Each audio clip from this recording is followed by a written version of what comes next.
Hits, Flops and Other Illusions, director Ed Zwick on a life in Hollywood. Hello dear, welcome to my Allison News channel. On my channel you will find viral update news. Please subscribe my YouTube channel.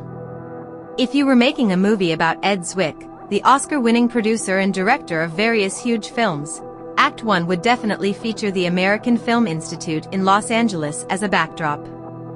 That is where, back in the 1970s, a 20-something Zwick realized he was out of his depth and had to quickly start learning from his peers. It's very hands-on. It's very deep end of the pool right away, he said. And your other students, or fellows as we are called here, will in fact become your own teachers. That's something he hasn't stopped doing over his 40-plus-year career. During that time he's directed some of Hollywood's brightest, Denzel Washington, Glory, Courage Under Fire, The Siege, Tom Cruise, The Last Samurai, Brad Pitt, Legends of the Fall, Leonardo DiCaprio, Blood Diamond, Daniel Craig, Defiance, and almost Julia Roberts, who'd agreed to star in Shakespeare in Love before quitting without a word, shutting down the film for years.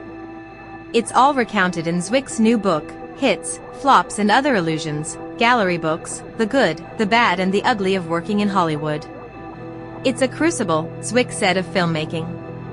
And in a crucible, among artists things fulminate. And there's actually something beautiful about that, and often something very good comes of that. But, I wanted to tell it as it was. Zwick and his producing partner, Marshall Herskovitz, have been in that crucible since the two met as students at AFI, and formed what they call the longest partnership in Hollywood history. We love to make epic films, big films, said Herskovitz. But we also believe that people can achieve the epic in normal life. Which is what they tried to achieve with their first TV series, 30-something. They didn't think it would last one season, but it went on for 4, and won 13 Emmys. Zwick said, "We were really interested in ambivalence, and the ambivalence of being in a marriage, the ambivalence of being in your job, and you want to just screw around, but you have to work hard. All the contradictions of life." That upset people a lot. People often wanted to have just a very straight up and down depiction of life. But that's not what life is. While making 30-something, Zwick got his hands on a script about a group of black soldiers from Massachusetts during the Civil War. Glory was a sensation.